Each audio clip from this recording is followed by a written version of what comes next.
Boa tarde a todos. Boa tarde. O livro que nós vamos estudar hoje é Um Mundo Maior. E aí tem um tópico lá em cima, ó, que está dizendo que o livro ele vai nos mostrar que o nosso futuro na vida espiritual depende unicamente de como vivemos o presente na vida material. Ele comenta frequentemente a transmigração de espíritos que deixam a carne diariamente, vindo dos 4 cantos do planeta, em condições diversas, moral e intelectualmente. No entanto, independente dessas condições, são tratados da mesma forma. Ou seja, independente de como ele desencarnou, do que aconteceu, eles vão ser tratados todos sem diferença nenhuma. Outra coisa, a morte não opera milagres transformadores de homens em anjos. Cada um adentrará na nova forma de vida com a bagagem que cultivou durante a existência física, continuando o mesmo homem que saiu do plano físico, com os mesmos vícios cultivados e as mesmas virtudes conquistadas. Alguma pergunta? Só transforma em anjo para quem ficou e comenta, ele era tão bom, né? Essa é a mania, né? É a mania, né? Aí é o seguinte, eu tenho aqui um outro comentário desse primeiro capítulo. O que acontece? Tanto o primeiro como o segundo capítulo, o segundo começa a mostrar pra gente que a gente, no sono, como já foi falado várias vezes aqui em vários estudos, né? Que no sono o espírito vai procurar conhecimento, a gente trabalha muitas vezes, né? Durante o sono, e esse segundo capítulo vai começar a explicar sobre isso. Tá? Os espíritos que compareceram à palestra de Eusébio, emancipados pelo sono físico, eram portadores de aptidões a praticar o bem, possuidores de qualidades positivas e desprendiam esforços louváveis no sentido do exercício do trabalho da caridade. Eles iam estudar porque eles queriam aprender coisas novas, né? Mas ainda não tinham confiança necessárias nas tarefas edificantes. Ainda não se sentiam seguros nos obstáculos naturais que lhes eram impostos no caminho. E por isso não estavam preparados suficientemente às provas indispensáveis ao seu crescimento espiritual. E se debatiam com angústia e desarmonia, causando assim o desequilíbrio. Durante essas reuniões, eles recebem influência dos instrutores, inconscientemente, gravando em sua memória os ensinamentos, que mais tarde se transformarão em ideias e intuições através de recordações. É tipo assim, né? A gente sonha um negócio e fala, nossa, já vi isso, o que aconteceu? Não acontece muitas vezes? Ou às vezes acontece aquilo que a gente sonhou, que na verdade não é um sonho. Na prece proferida antes da palestra, Eusébio humildemente coloca-se no mesmo nível da assistência, confessando-se ao Criador ainda em condição de hesitação. A ignorância diante de todos os desafios da vida roga o seu fortalecimento e a intuição necessária para que todas as oportunidades de progresso.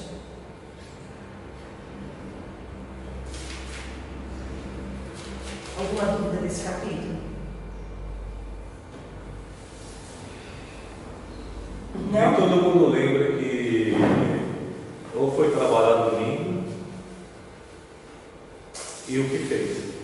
Ou lembra que foi, mas não lembra a tarefa que foi feita. Né? Então, mas aí o que eu entendi aqui é o seguinte, ele está explicando que quando você tem confiança naquilo que você está recebendo, ou que você quer aquilo muito, você vai se recordar. Entendeu? Você vai se recordar disso porque eu consegui entender. Você vai se recordar. São 20 capítulos e cada um a gente vai entendendo os de trás, porque ele vai explicando melhor o que aconteceu nesses 2 primeiros. Mas é basicamente isso. Porque tem algumas noites que eu lembro, assim, muito nítido, que viemos trabalhar, o que foi feito, inclusive, mas tem várias noites que eu lembro que teve trabalho, mas não lembro o que foi. Aqui mesmo? Já teve vezes isso aqui mesmo. Que maravilha. O que eu acho Teve que vezes isso tudo aqui. depende do trabalho, né, que está sendo feito e até de como você concentrar em relação ao teu dia a dia, né, material. Porque às vezes a gente está tão cansado, né, a gente está numa jornada tão corrida, que a gente só acorda de manhã com a sensação de que a gente, sabendo que a gente trabalhou, tendo essa certeza de que a gente fez alguma coisa. Às vezes, eu pelo menos assim, às vezes até alguns flashes eu lembro, mas passa e continua. Então acho que muitas vezes pelo cansaço, muitas vezes pelo talvez o tipo de trabalho que a gente fez à noite, que não é pra gente lembrar. É isso que eu ia falar, Exatamente. então, Por isso que eu falo assim, que às vezes a gente só tem recordações, né? Que é só o que realmente a gente tem que lembrar. Mas é engraçado, a gente sempre levanta, pelo menos eu sempre levanto com a certeza de que eu trabalhei, né? Isso é uma coisa que vem clara, assim, ó. Às vezes eu acordo cansada, assim, com a sensação de ter trabalhado muito, mas aí tava bom, eu tava conversa minha tia, já não lembro mais nada. E muitas vezes eu lembro de quem participou do trabalho. Também. Eu já tive esses sonhos, eu até comentei várias vezes com a Noeli, no Eli mesmo, né? Acho que todo mundo aqui acabou já sonhando. Teve alguém que não sonhou? Sonho. Não é sonho. Não, que seja.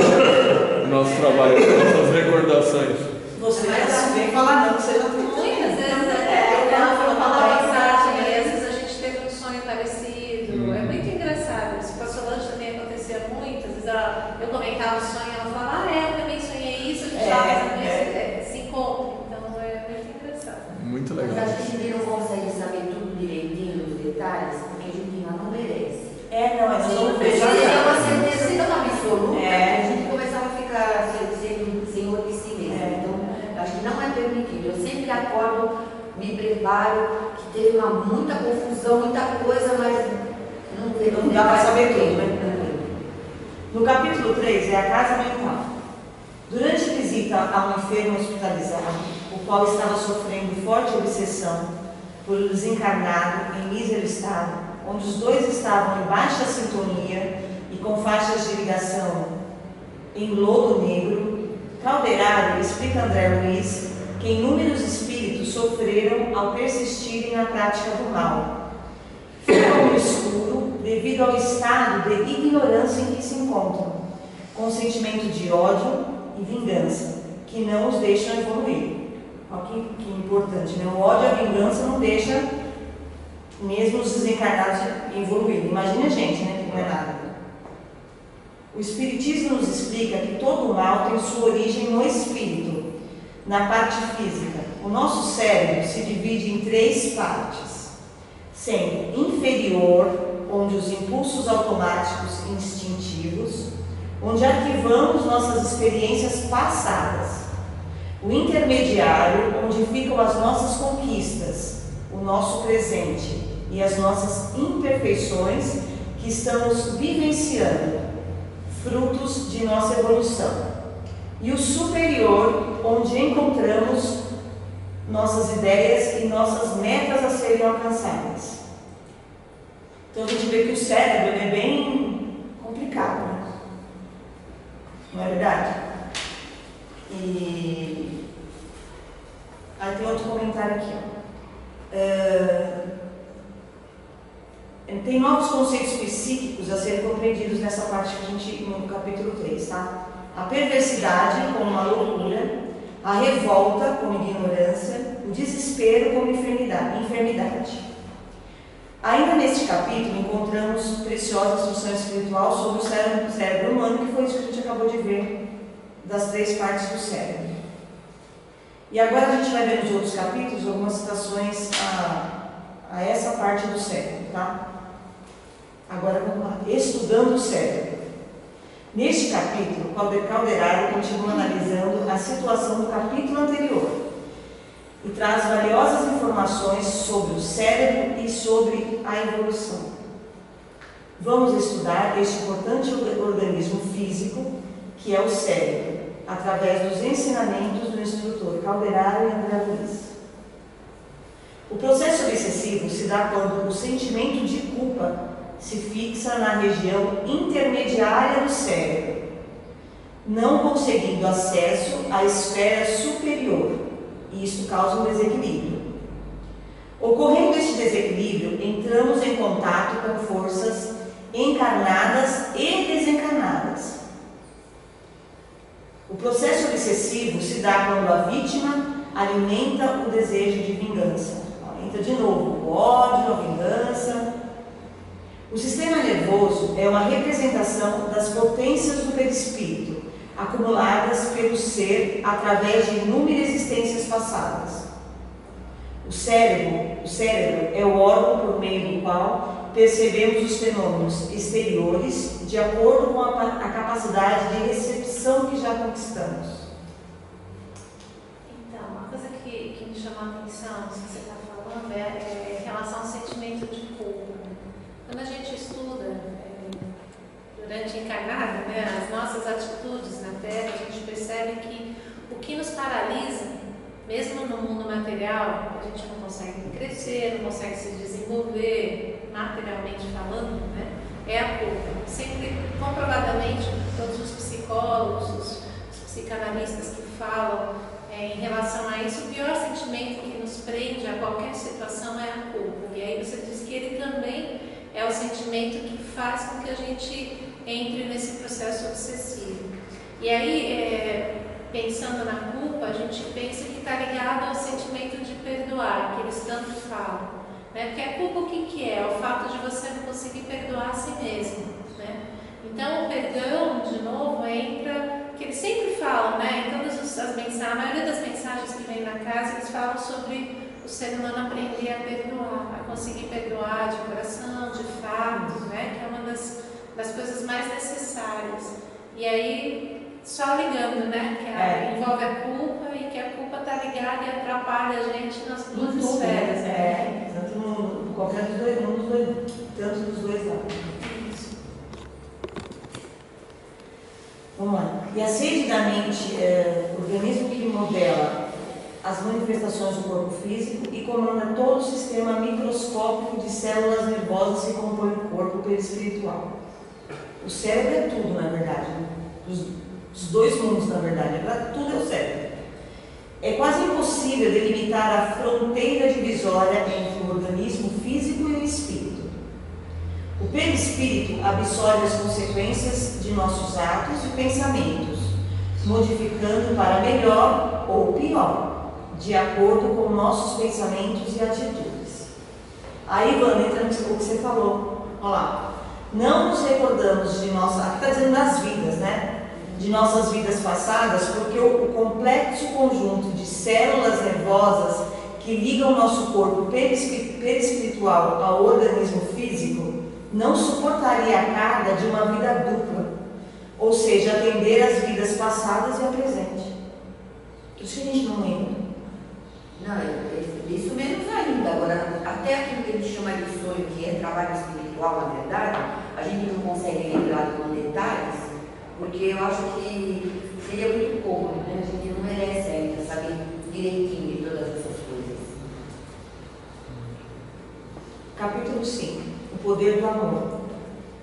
Só uma coisa. Eu também queria falar. Você não está aí.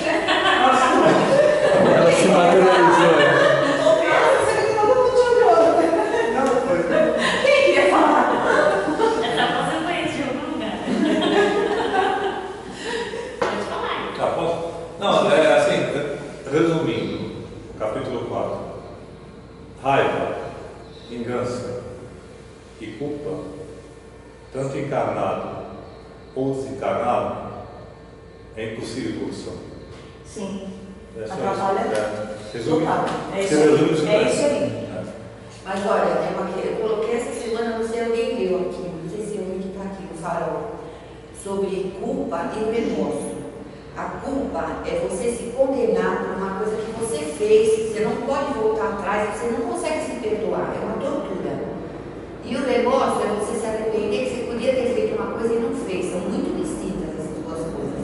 Agora a culpa, porque o ódio, por exemplo, a vingança, o rancor, é um sentimento que você tem em relação ao outro. Agora a culpa é que você tem em relação a você. Você não consegue se perdoar. É a pior coisa que tem. É um tormento, porque você fica sendo o seu próprio juiz, o seu tribunal. E a gente não consegue esquecer. Quando você lembra de uma coisa que você se sentiu culpado, aquilo bate no peito de novo e acelera. É o processo obsessivo. Porque esse sentimento, ele atrai aqueles obsessores que vêm. É isso mesmo. gente é que nem imã, né? Atrai ou repele a energia que você está. Exatamente. Então é muito diferente de remorso. E aí eu queria fazer um convite, né, uma reflexão. Por que a gente tem tanta culpa assim? Por que a gente ainda vive?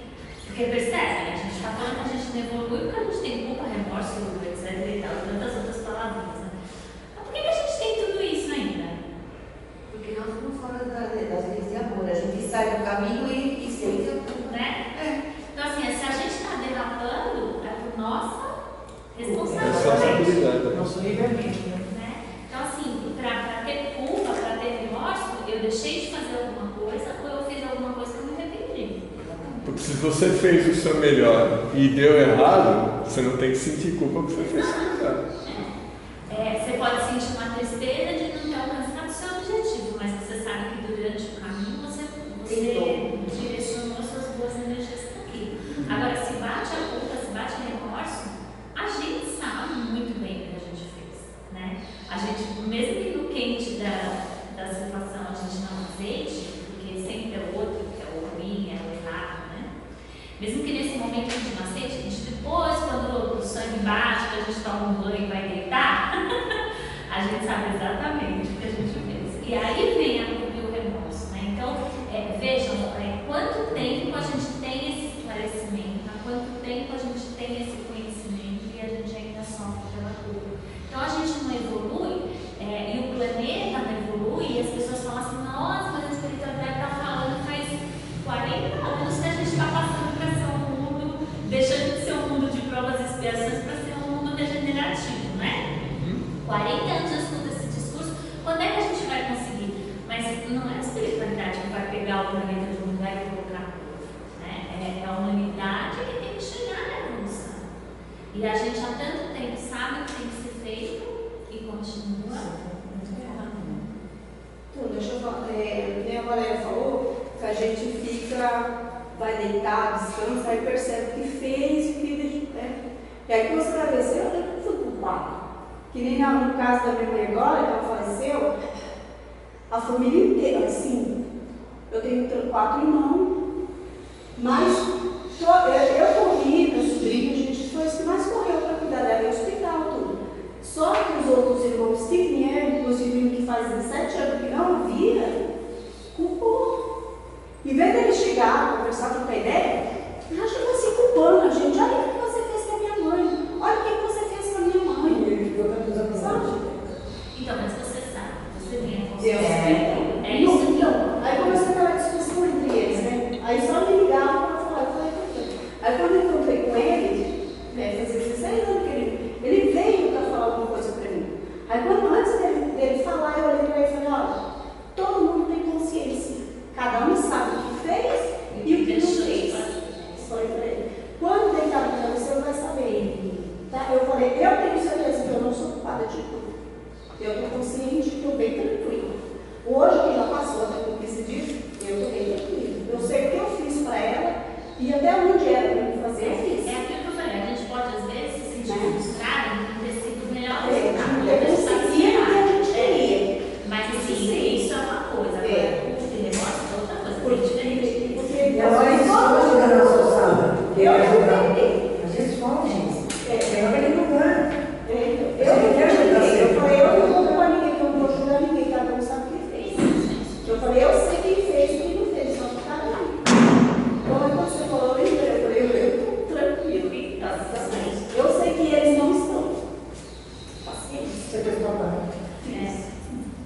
Então, até o capítulo 4, ele foi explicando como é que acontecia, a gente no plano, né, sai do corpo físico para ir para estudar, né, enfim, explicando sobre o cérebro. Agora vai começar nas histórias, exatamente explicando sobre isto que até agora nós vimos até esse capítulo, que vai entrar a culpa, vai entrar o ódio, vai entrar o amor.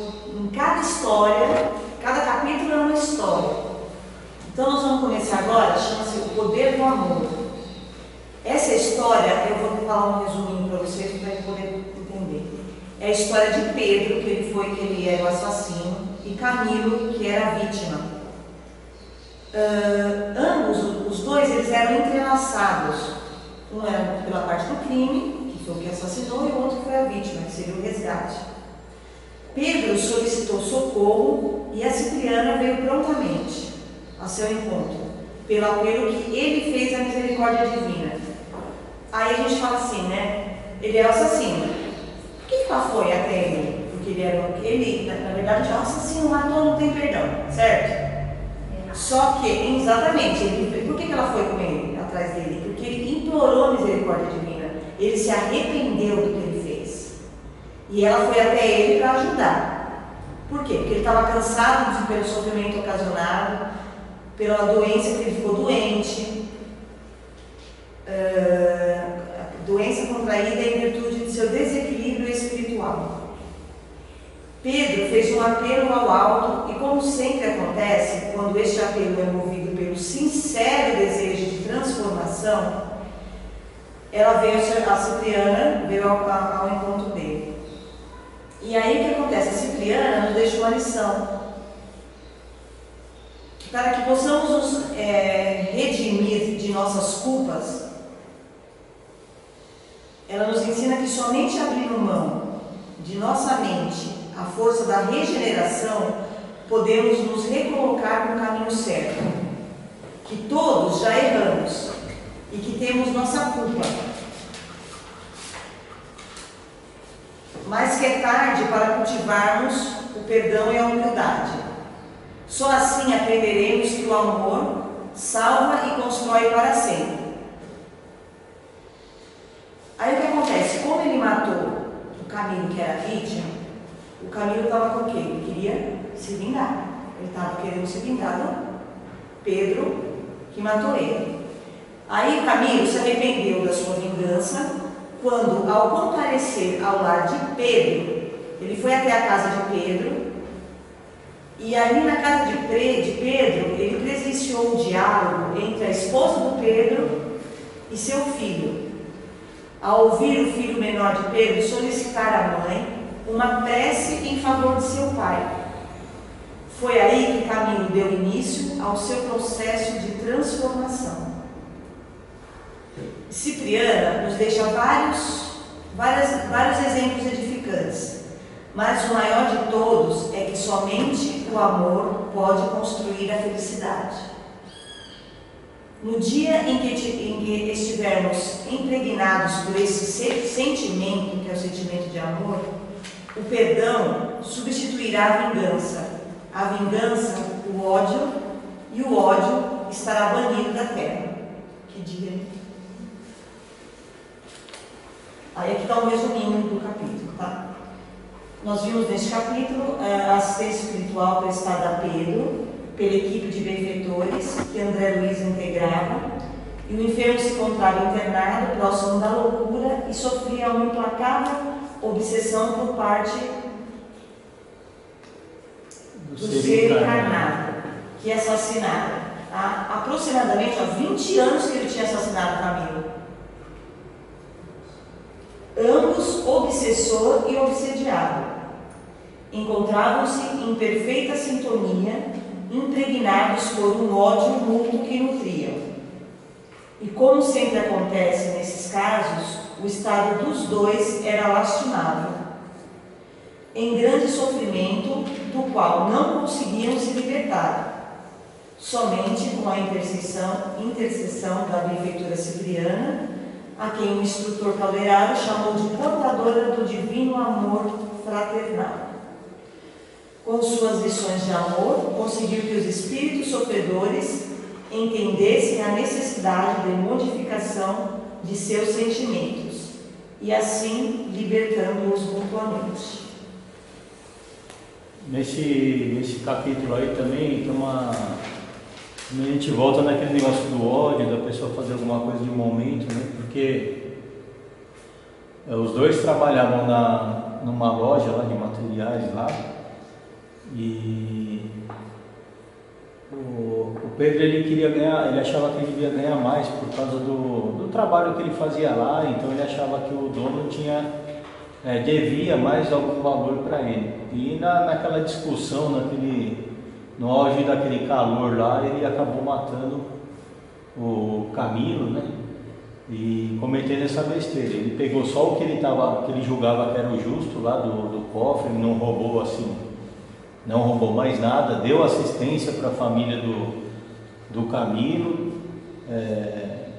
e só que para tentar recuperar alguma coisa, mas aí a besteira já estava feita e foi convivendo por esses 20 anos com aquela culpa, só que ele tentava desculpar o erro dele com ódio, falando que o Camilo ele roubava ele não dava o devido dinheiro que ele merecia.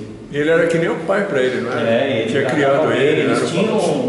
Eles se gostavam, tanto é que o Pedro, quando faleceu, ele ajudou nas investigações, ele ajudou a família, né? Fez todo aquele trabalho, não foi que ele não largou nada, né? Ele encaminhou, só que é mais um exemplo que a gente muitas vezes a gente discute assim, naquele calor do momento, a gente fala besteira, faz besteira.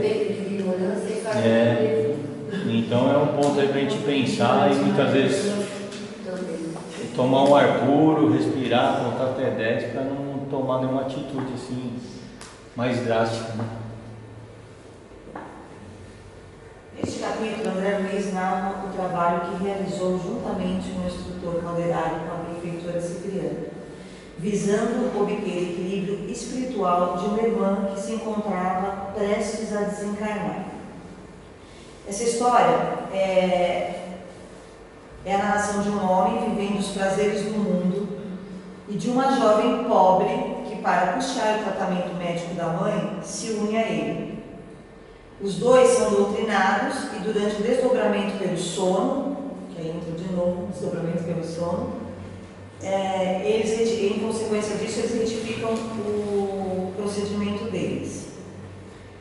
E Cândida se encontrava com o seu organismo físico exausto e chegara ao momento de fazer sua passagem para o plano espiritual. Encontrava-se, todavia, angustiada com a situação da sua filha, porque ela sabia que a filha estava envolvida com uma pessoa, né, que não era boa, para ajudar no tratamento de saúde dela. Isso estava atrapalhando o desencarne dela. E Julieta, que lutava, segundo acreditava, ela acreditava que o rapaz, no caso, iria ajudar a mãe. E nessa atitude dela, a mãe, sabendo que não era certo, ela estava atrapalhando o desencarne da mãe. Vamos lá, peraí. Cândida se encontrava com seu organismo físico exausto e chegara o momento de fazer sua passagem para o plano espiritual. Encontrava-se angustiada com a situação de sua filha Julieta, que lutava, segundo acreditava, com grandes dificuldades para prover sua subsistência. Esta situação não só a mantinha presa ao organismo físico, como a faria com que desencarnasse em condições de grande perturbação espiritual. Graças ao trabalho dos intercessores, a situação de Julieta foi equilibrada, com o compromisso de casamento assumido por Paulino, com quem Julieta mantinha relacionamento. Em consequência, Cândida obteve uma rápida melhora em seu estado e desencarnou de forma tranquila e equilibrada. Vamos comentar?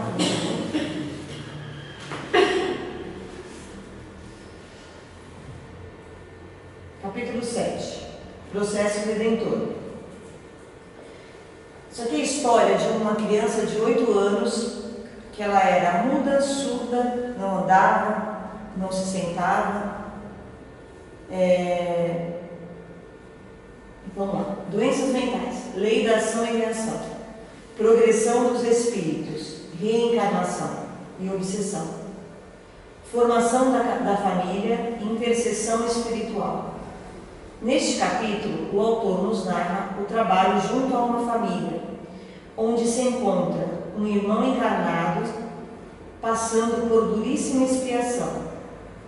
Consequência esta, devido às graves transgressões às leis naturais praticadas em outras encarnações. Durante o trabalho, o assistente Calderari explica a André que, fora alguns casos fisiológicos, em sua grande maioria, podemos acreditar que as doenças mentais são a finalização de uma luta íntima, devido ao desequilíbrio de tragédias passionais, que lesionam o perispírito e, consequentemente, o organismo físico. As doenças mentais de origem espiritual ocorrem quando o espírito se desarmoniza e transmite o mal para o corpo físico. As doenças que provém do corpo físico são originadas por fatores externos. Um exemplo citado é a invasão da sífilis no cérebro. O exemplo citado é a invasão da sífilis no cérebro. A evolução da sífilis como doença, se ele consegue chegar até o cérebro em processos muito mais graves, ele lesiona o cérebro e a pessoa se transforma num debilitado mental. Obrigada. Por nada. O amparo espiritual, apesar de infinito, depende do merecimento de cada um. O espírito jamais perde suas conquistas, mas pode se apresentar em uma reencarnação com aparência um pouco deformada, que foi o caso que aconteceu. Ele já tinha tantas coisas nas outras vidas, ele optou por vir assim, acho que para melhorar o karma dele. Por isso que quando tem aí leis, né, que dizem, se você souber que o seu feto tem algum tipo de distúrbio, né, vai ter um problema físico ou mental muito grave, você tem hoje, a lei permite o aborto, né? E aí a gente fala, meu Deus, né, mas esse espírito precisa vir assim, é o resgate dele.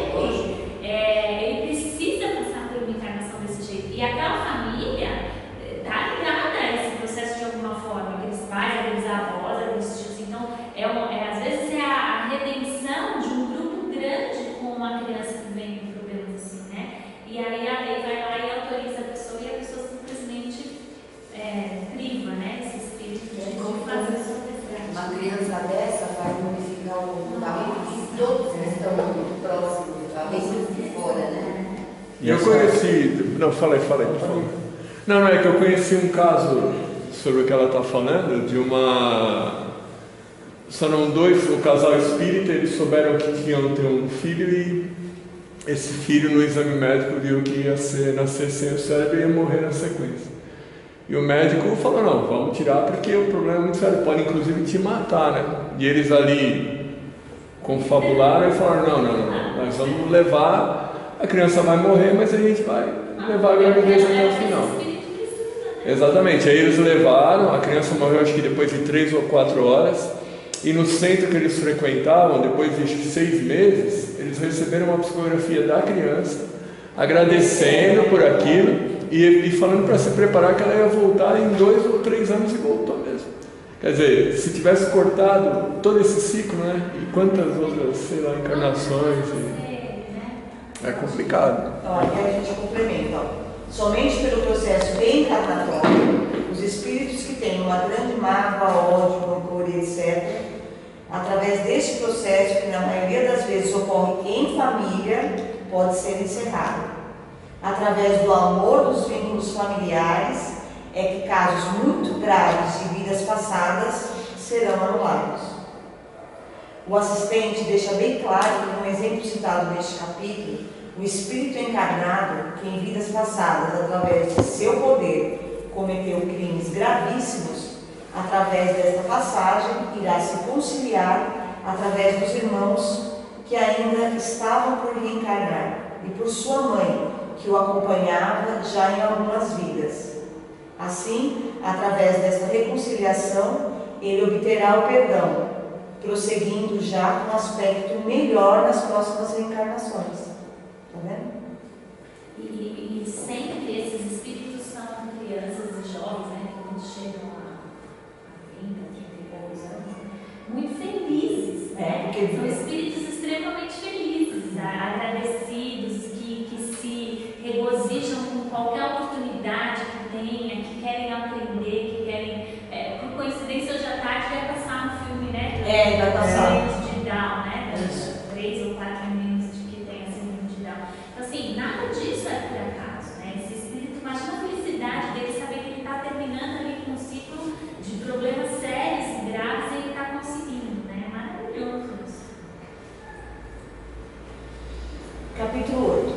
santuário da alma.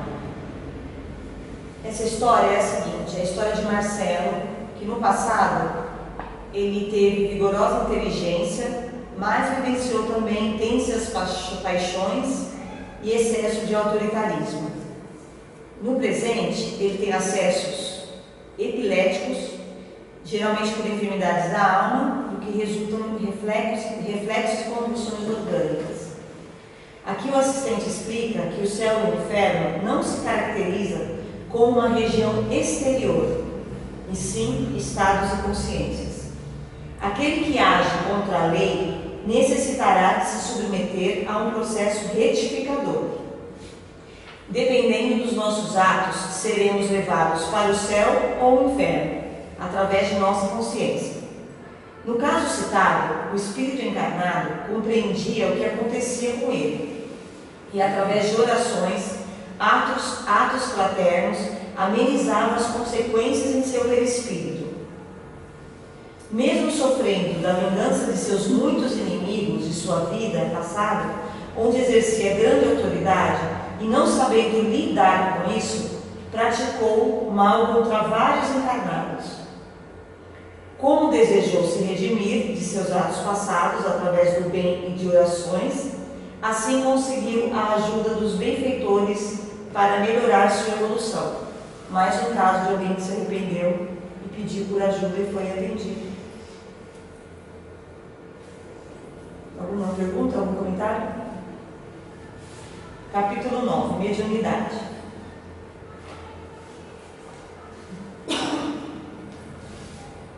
Esse aqui é o caso da Eulália. Ela é uma médium de psicografia. Ela é muito dedicada, mas, no entanto, não oferece sintonia integral ao espírito comunicante, ao espírito que está do lado dela. Comparecendo a uma sessão mediúnica, o autor abordou este tema junto ao assistente Calderari, obtendo dele importantes ensinamentos a respeito, não só da mediunidade, como também da interferência do fenômeno anímico nas manifestações mediúnicas. Todo aquele que sente a influência dos espíritos em qualquer grau é de fato um médium. Calderari vê a mediunidade como uma conquista a ser alcançada gradualmente, para ser um instrumento confiável, utilizado por bons espíritos. O médium deve passar por um processo de reforma íntima, onde vai aprendendo a ceder e se devotar à prática e à caridade. Nós já estudamos sobre isso, né, em outros cursos, sobre a reforma íntima. Né? A gente está repetindo só que a gente tem que saber. Temos que fazer a reforma íntima.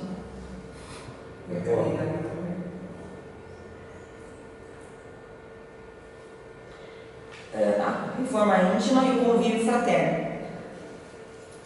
Assim, aceitando os princípios da lei divina e ganhando a confiança dos bons espíritos. A mediunidade é neutra. O que qualifica é a destinação que lhe é dada. Ou seja, se os fins serão nobres ou não, O animismo é uma forma de manifestação psíquica em que o espírito encarnado se emancipa do corpo físico entrando em ação. O médium tem que ter o cuidado de não influenciar inconscientemente suas impressões, sua vivência na interpretação da mensagem. Com estudo e prática, o médium vai afastando essas possibilidades. Mais uma coisa, estudo. Algum comentário?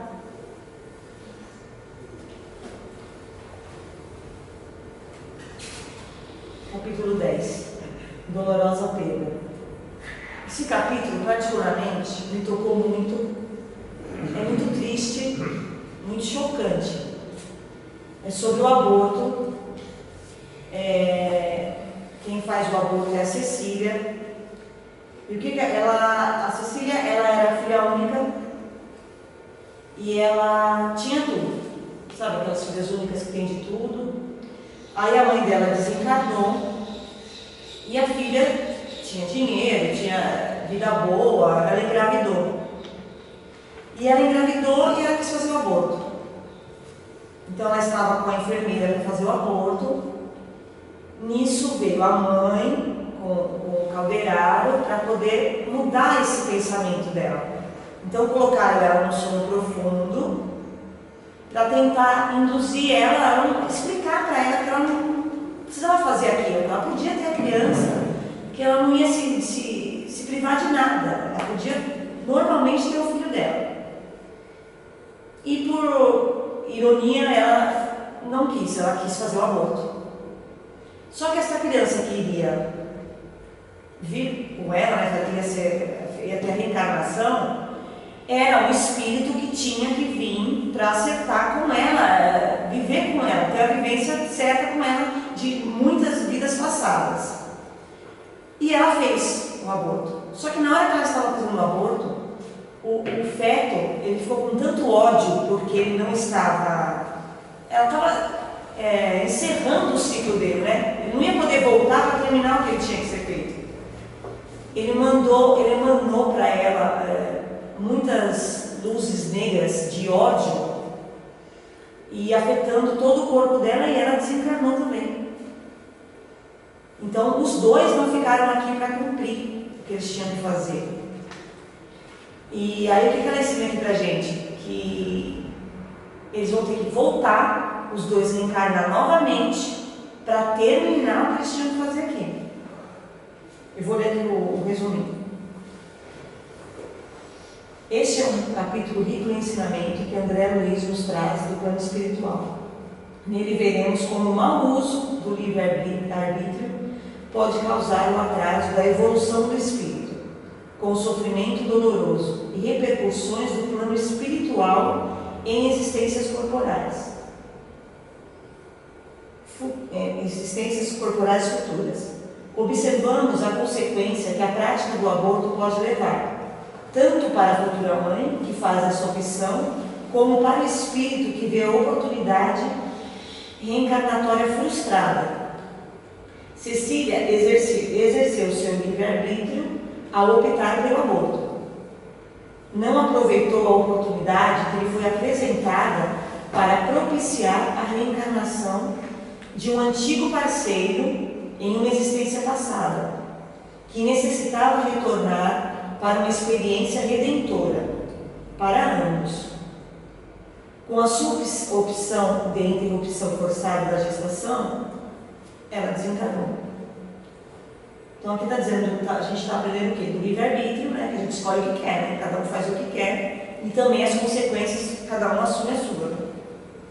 Pelo que eu me lembro, ela estava na beira da loucura já, ela tinha um ódio gigante pela gestação que ela estava tendo também. Não é que ela estava com medo, né? Não, ela tinha um ódio mesmo. É porque ela, na verdade, ela era rica, né? E não ia perder lá a juventude. Ia perder as mordomias que ela tinha, né? Essa era a verdade. Então, pela sua opção, lhe permitiria voltar à sua vida escolhida, priorizando os prazeres da matéria, da sexualidade, o orgulho e a vaidade. Cecília já era obsediada pela sua maneira de viver. Ela já tinha uma vida que não valia nada, digamos assim, e que ela era obsediada por isso. Já era obsediada pela sua maneira de viver, e nem sua mãe, já desencarnada, conseguiu convencer a filha, através de pensamentos, a mudar sua ideia de realizar o aborto. Devido ao processo reencarnatório ser cancelado de forma violenta, o espírito foi emitindo raios negros de ódio destruidores que atingiram o psiquismo materno, provocando uma hemorragia no útero, levando Cecília a desencarne. Algum comentário? Não foi o bisturi estragado, né? Não. Não foi o local, porque o que se comenta por aí é que assim, se você tiver direito, uma coisa tá boa, você faz aborto, não acontece nada. Acontece aborto porque vai no carniceiro, de quintal. Não é isso que mata a pessoa, não. É a energia que mata a pessoa.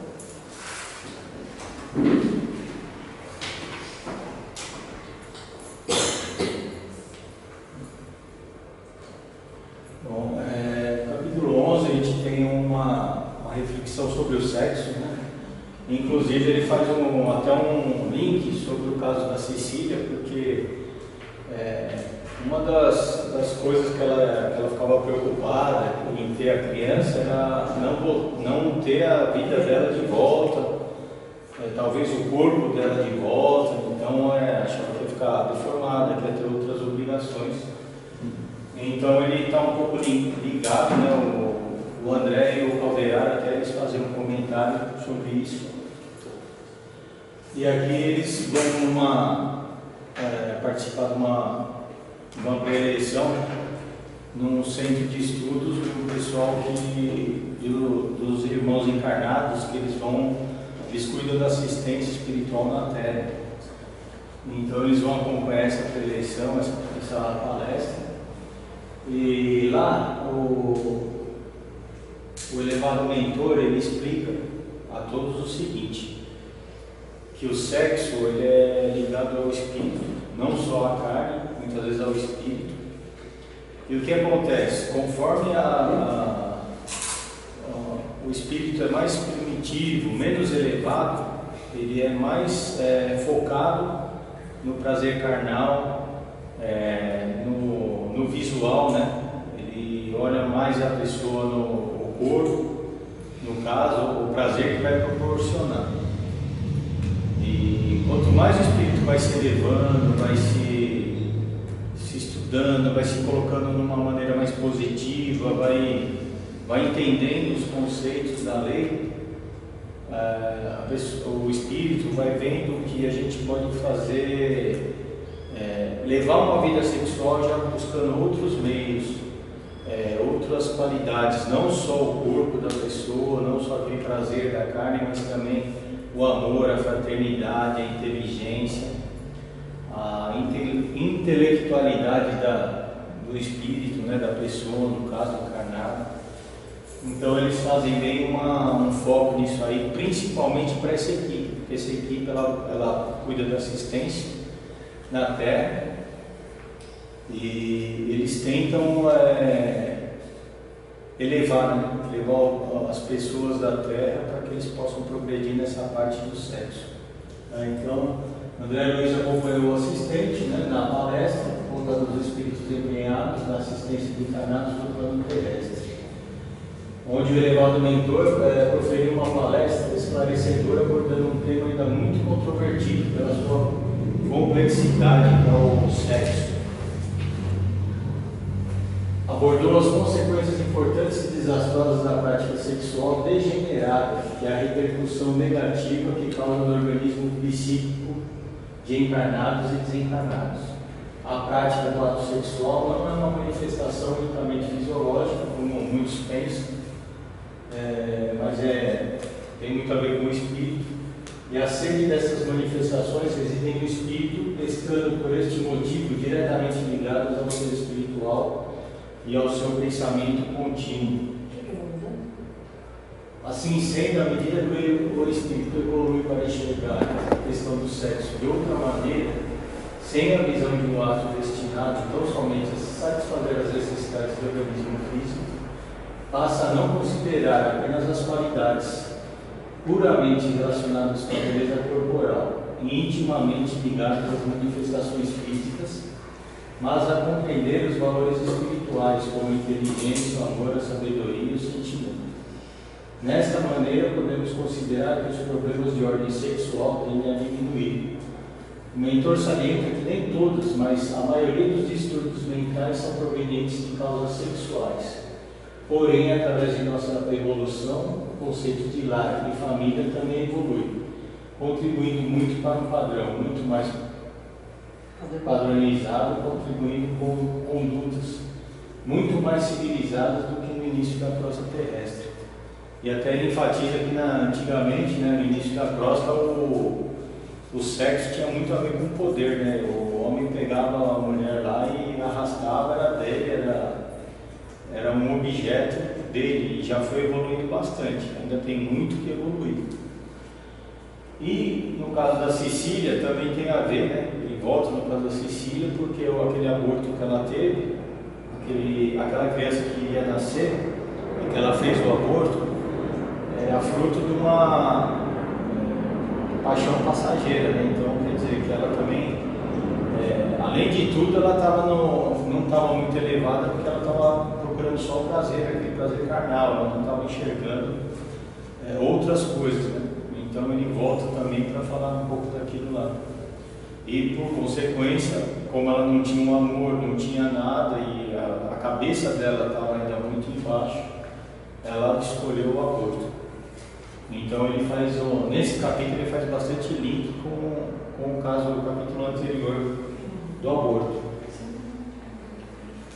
Se alguém tiver alguma questão, é só ir falando, tá, pessoal?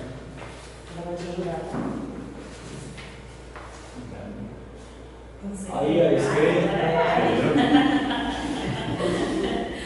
aqui na estranha enfermidade, André Luiz ele narra o caso de um paciente em estado de profunda perturbação mental, angustiado pelas lembranças de um passado de erros e sua missão pelas conquistas de bens materiais o levou a atrair a confiabilidade de seus familiares. Fabrício, paciente assistido pelos benfeitores por ocasião da desencarnação de seu pai, recebeu a tarefa de zelar por seus 3 irmãos mais novos, que dele defendiam. Ao contrário do pedido de seu pai e a boa conduta moral, roubou seus irmãos, tirando-lhes tudo. Sem recursos, todos tiveram de se entregar à luta sacrificante da sobrevivência, e acarretando a eles graves enfermidades, levando os 3 à desencarnação prematura. Agora, a presença acusatória de seu pai, de seus pais e irmãos não saiu de sua memória, causando séria distonia mental. Segundo Calderaro, por estar em desacordo com as leis naturais, fizeram o paciente experimentar torturantes remorsos, fazendo com que seus centros vitais fossem atingidos por diversas energias corruptoras, resultando em diversas e intermináveis moléstias.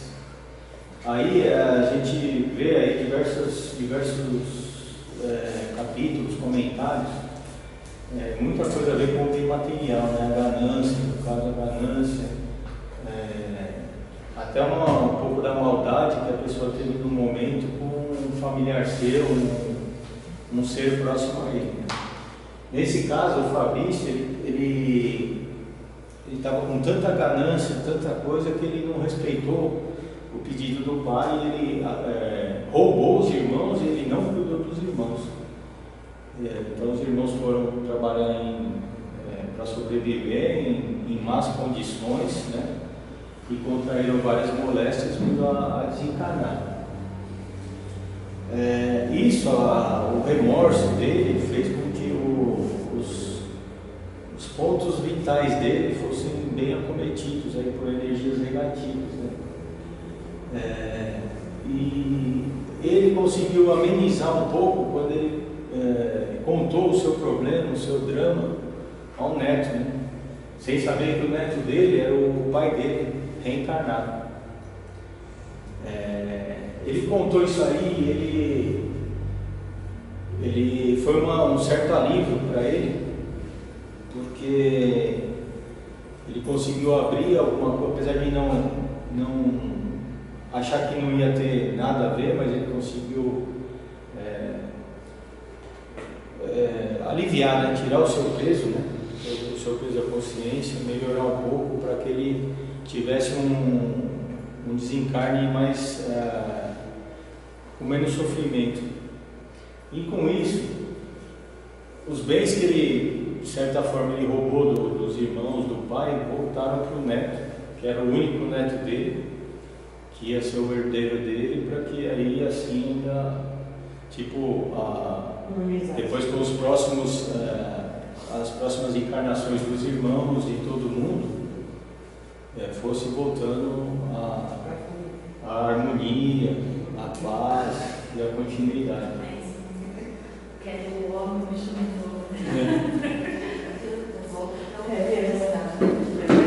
Então, ia retornar.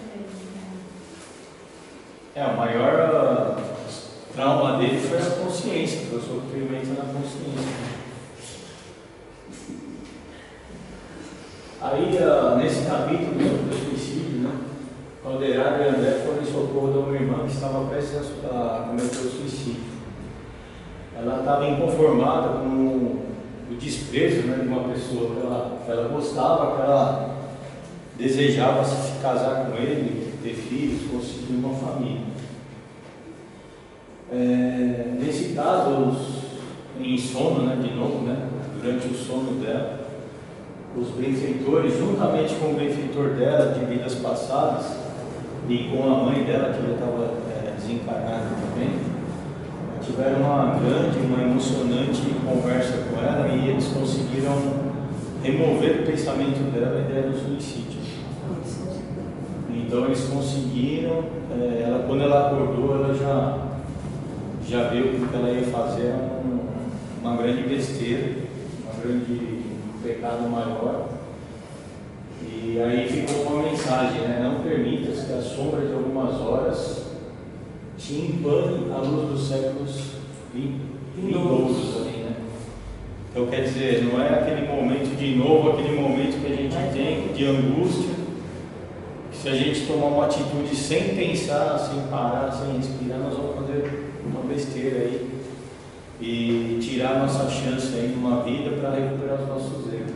Então, de novo a gente veio falar o seguinte, que a gente tem que pensar, esperar, além de todos os outros ensinamentos, um deles aí que eu compreendi é isso, a gente tem que pensar muito bem assim, para tomar uma atitude, para não ter uma atitude de ódio, de vingança, de nada ruim, porque o castigo vai vir sempre para a gente mesmo, tá? Para nós mesmos, tá?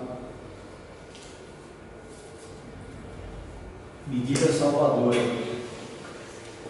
De novo, o André Calderaro, ele socorro de um irmão vítima de alcoolismo que se entrava em estado grave. O socorrido já era conhecido de Calderaro, que eu havia atendido semanas atrás, restituindo seu equilíbrio orgânico. A melhora obtida, todavia, não resultou nada de útil. Antídio retornou ao seu velho hábito de bebida. A única alternativa, afirmou Calderaro, seria causar um mal físico que o confinasse ao leito, impedindo assim de retomar a bebida. O Antídio ele estava num estado assim que ele ia no bar, ele bebia, e no bar tem vários espíritos que eles estão numa baixa sintonia, e eles ainda necessitam do prazer do tóxico, né, da bebida, do cigarro, de todos os vícios. Então o bar ele fica povoado desses irmãos aí que eles estão desencarnados, mas em baixa sintonia, com uma elevação muito baixa. E o Antídio ele bebia e ele via, ele comentava, ele via os vultos, ele via monstros, né? Eram os espíritos, mas deformados, então ele via assim vultos distorcidos e todo mundo que estava no bar achava que ele era louco. Esse daí já está louco, esse daí já está louco.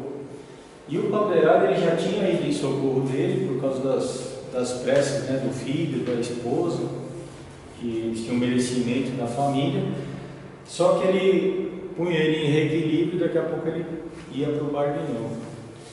Então aí o Calderaro explicou para o André que para ele tinha que ter ia ter que fazer uma coisa mais drástica.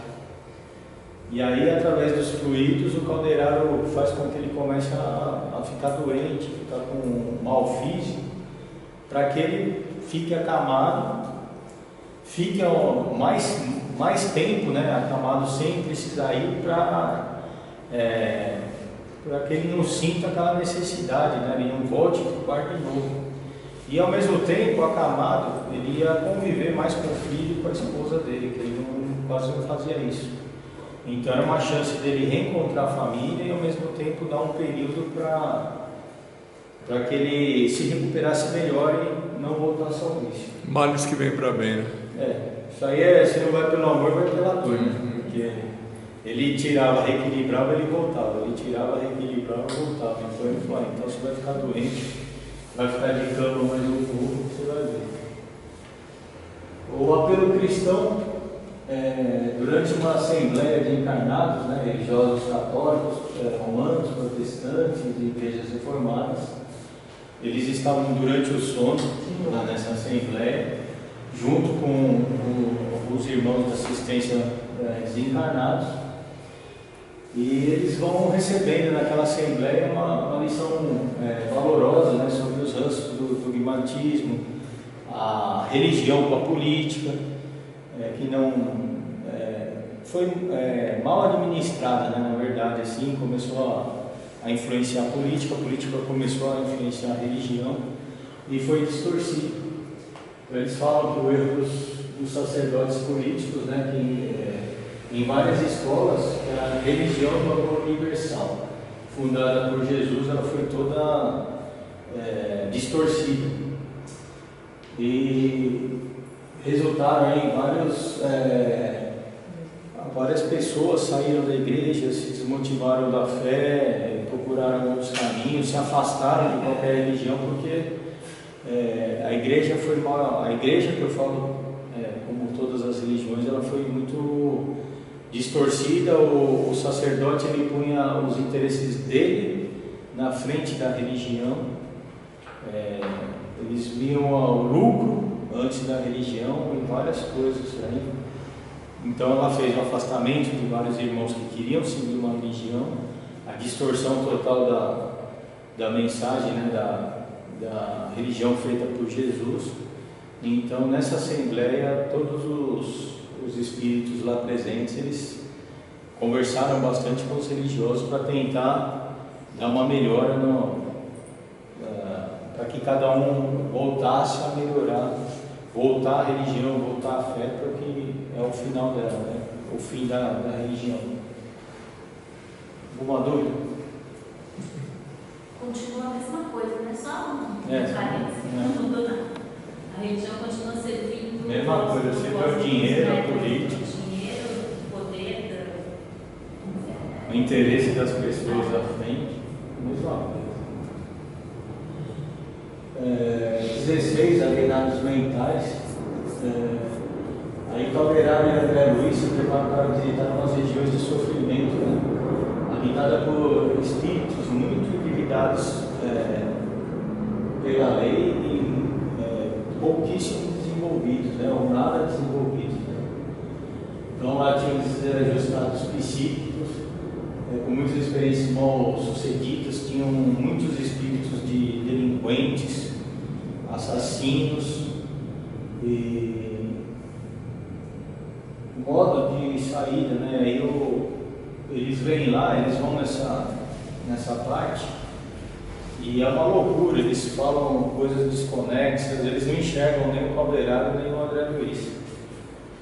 E vem uma turma passando assim por André Luiz, tudo falando coisa desconexa, gritando, todo mundo envolto de lama.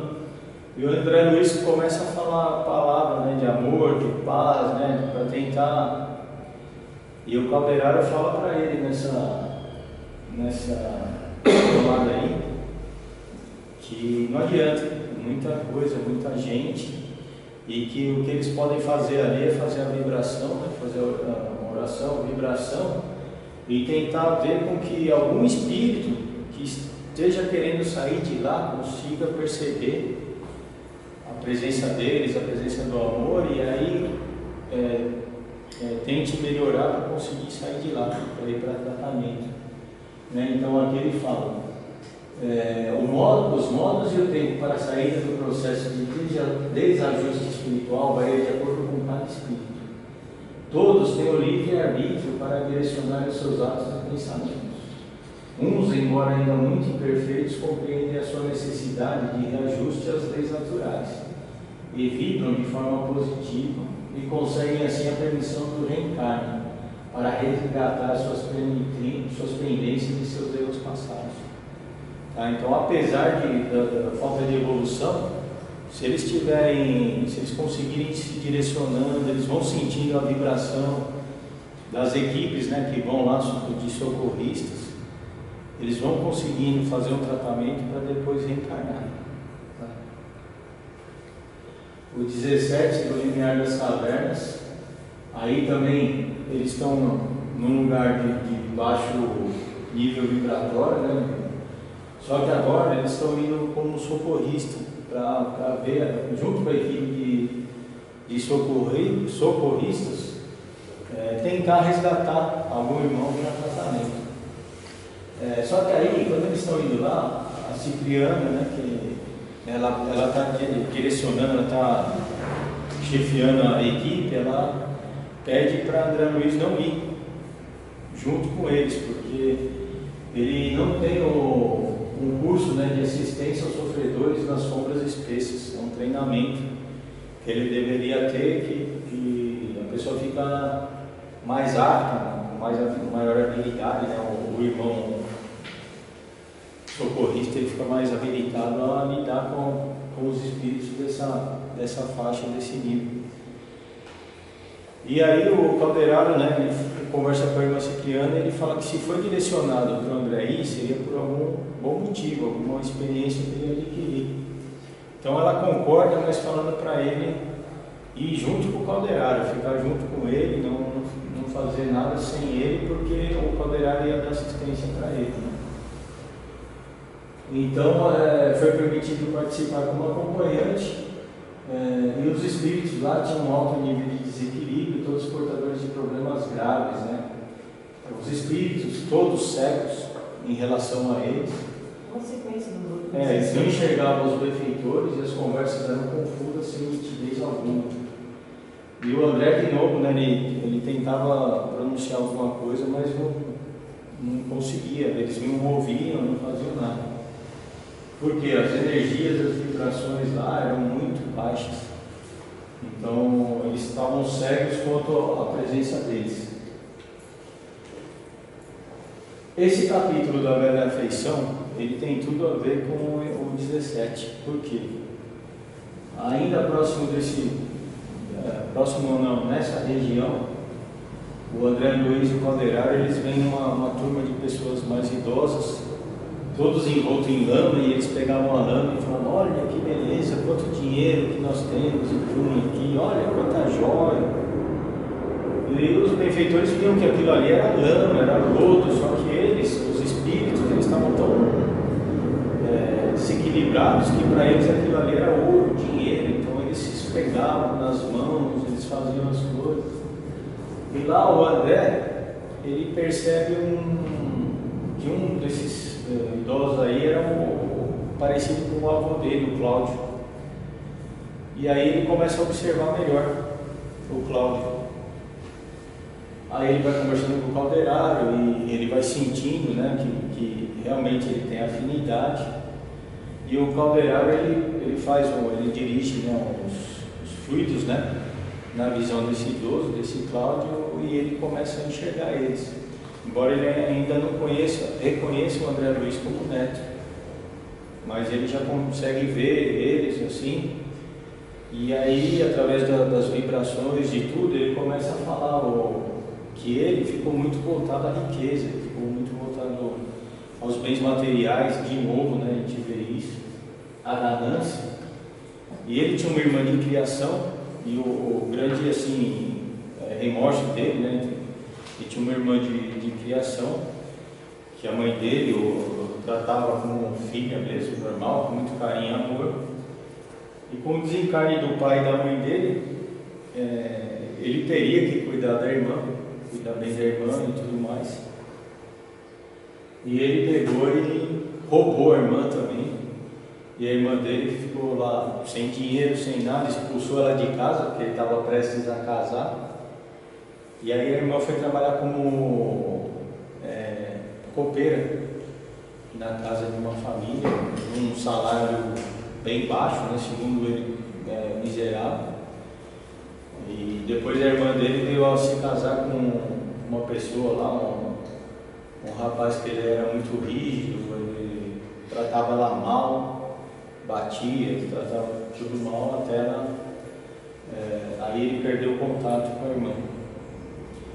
E novamente ele ficou tão voltado com a ganância que ele desencarnou e ele estava lá e ele estava voltado junto com os outros aos bens materiais. Então ele não estava desequilibrado, ele via ali ouro, ele via joia, ele via tudo, porque ele teve uma vida totalmente voltado à ganância, dos bens materiais, ele continua mesmo depois do desencarne. Depois dele se arrepender, né, dele se arrepender e tudo, o André Luiz ele se emocionou muito, aí depois ele reconhece o André como o neto dele, e esse avô dele foi o que custeou todo o estudo do André em médico. Então ele recebeu ajuda porque o tratamento que ele teve com o André, mais o custo, né, que custeou o estudo, mais o carinho, mais o amor que ele deu para o neto, foi amenizando um pouco da culpa dele, da carga dele, né? Então depois eles conseguem demover e levar ele para fazer um tratamento numa célula no próprio local. E nesses locais de baixa vibração existem células de socorro lá dos benfeitores. Eu não achava isso, eu achava que eles iam lá para fazer resgate, essas coisas, mas aí eu entendi, né, está explicado que eles têm as células, lá tem os irmãos que fazem, prestam socorro, né, fazem as jornadas lá para tentar resgatar os irmãos, e que eles deveriam ficar pelo menos uns 2 anos lá em tratamento e depois reencarnar. Para ter condição de voltar. Só que o reencarne dele ia ser rápido, assim, eles poderiam escolher porque o reencarne dele era para resgate. Ele ia reencarnar ainda na família dele, da irmã, né, no caso, para reparar o mal que ele fez com a irmã, com todo mundo. E a irmã seria reencarnada também. Na hora eles não sabiam se a irmã já tinha reencarnado ou não. Mas depois foi uma equipe lá e eles viram que daria certo deles reencarnarem mais ou menos juntos. Detalhe, 40 anos que ele estava desencarnado. 40 anos. Era uma reencarnação compulsória, não é isso? Teoricamente. Ele não tinha escolha nenhuma, você vai. Ele ia tratar para Porque reencarnar. como o André já tinha desencarnado, ficou 7 anos, né? Se a gente sabe que foi ele acordou o plano espiritual depois de 7 anos, já tinha passado quanta coisa, que nós estamos no 4º livro aí da série. Olha quantos anos, e esse espírito lá ainda achando que... E acho que se não fosse o André aí, é capaz de ele ainda continuar. E aí como não tem coincidência, né? Mandaram ele lá, ele continuou o curso e etc e tal. Depois o Calderaro ele comenta isso, né? O fim das coisas, né? E a questão ele lá comenta do... isso aí com a irmã Cipriana, que a causa dele ter sido recomendado a ele ir lá era justamente isso. E a lama lá que eles achavam que era ouro e tudo mais, na verdade eles estavam preocupadíssimos como é que eles iam levar aquela parada, esconder, guardar, enterrar. Não é que eles estavam querendo tipo patinhas, eles não. queriam pôr as coisas nele. Tinha uma preocupação, né? Mas no meio de toda essa lama, ele teve que ir lá sem ter preparo para reconhecer o avô, lembrar do que o avô fez por ele, e aí o evangelho, né? Nada por acaso. Ele fez pelo avô, fez Impressionante. porque ele saísse dali. É tudo muito amarradinho, né? E esse cara? Já passou, não?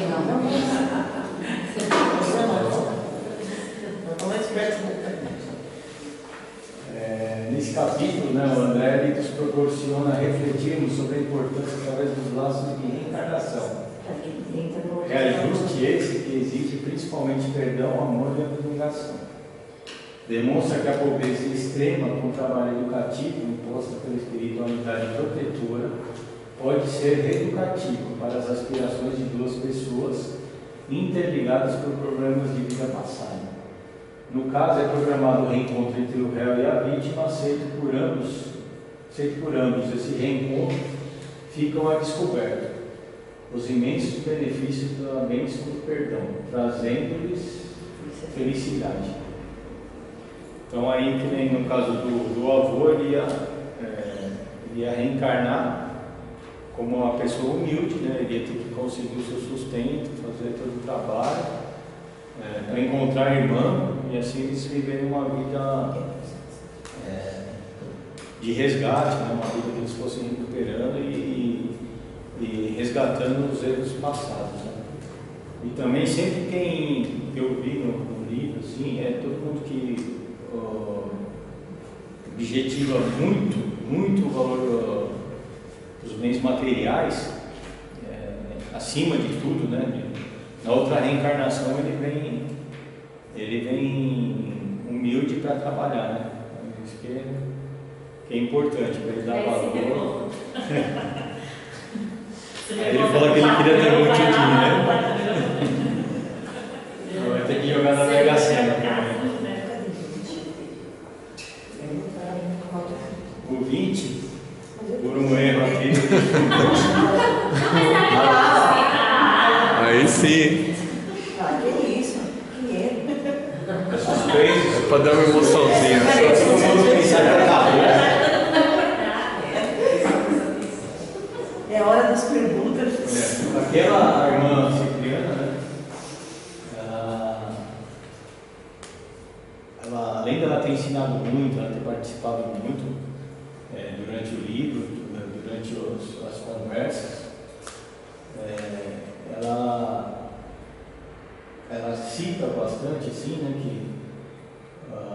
tem uma parte que ela cita muito sobre o animismo, que eu não comentei, mas ela junto com o Calderaro, eles falam bem que a pessoa tem que ter o estudo, né, que muitos médios, né, eles não têm aquele estudo, eles não se preparam e acabam deixando com que o espírito dele, né, faça o trabalho como se fosse um espírito desencarnado. Então ela cita bem que tem que ter amor também com o trabalho. O amor também com o trabalho de mediunidade, com o trabalho da mesa, com o trabalho ao próximo, né, que ajuda ao próximo. E aqui ela fala, né, que onde incontáveis espíritos estariam aprendendo o reajustamento anímico através do auto-reconhecimento, preparando-se para melhores condições de vida. Na verdade, tal instituição é a verdadeira oficina de restauração do espírito. No mundo maior, tem como fecho magistral preces ao pela proteção de Jesus. Ali eu acho que é um fechamento sobre todos os casos, né, que a gente viu no livro, sobre a importância do amor, sobre a importância da caridade e da ajuda ao próximo, e principalmente focando que muitos problemas mentais que a gente vê por aí, na verdade, são os problemas do espírito. Alguns aí, como a gente viu nos outros capítulos, vem de alguma obsessão, né, devido a algum mal que a gente fez antes, em vidas passadas, e que a gente deve... o inferno não é uma região, né, o inferno, o céu, vai depender da gente, da nossa conduta, do nosso trabalho, da nossa caridade, do nosso amor ao próximo. E aqui, nesse livro, a gente aprende muitas coisas, exemplos, né? Que a gente acho que serve para todos aí, para a gente tentar se corrigir, tentar melhorar, que já participa da reforma íntima, né? Que a gente já falou, muitas coisas têm a ver, que aqui ele mostra os casos que podem acontecer devido à nossa conduta aqui na Terra, né, na crosta. Mas não é não é só porque, assim, não dá para generalizar, né? Que só porque você vê, por exemplo, um louco, ou então um indigente, que a pessoa necessariamente teve uma conduta. Porque eu li outro dia num livro aí sobre o Chico, e ele falou que era assim, um senhor que estava acompanhando o Chico por muitos anos, ele estava andando um dia com o Chico na rua, e mais um grupo de pessoas, e o Chico viu um indigente, ele atravessou a rua, foi lá, beijou a mão do cara, abraçou o cara e voltou. E todo mundo ficou olhando assim, como que diz, pô, será que o Chico está com demagogia, né? Foi lá abraçar o indigente. Aí à noite ele perguntou pro Chico, falou, escuta, o que você foi fazer lá que você foi beijar a mão do indigente? Ele falou, não, aquela pessoa é um espírito de tanta luz que à noite ele ilumina o bairro inteiro. Acontece que ele pediu para voltar nessa condição só para eliminar o que ele restava de vaidade no íntimo dele, porque ele já era um espírito muito elevado, mas veio ainda nessa condição, né? Só para... Uma estatística de respondo que é 80-20, então a gente... O Pareto ainda... Aí também, às vezes ele não tinha um problema mental, né? Ele veio para essa vida aí. Sem dúvida. Mas é raro, viu, gente? É muito difícil. Eles É mais comentam que fácil pode a existir. pessoa cansar da vida dela, né?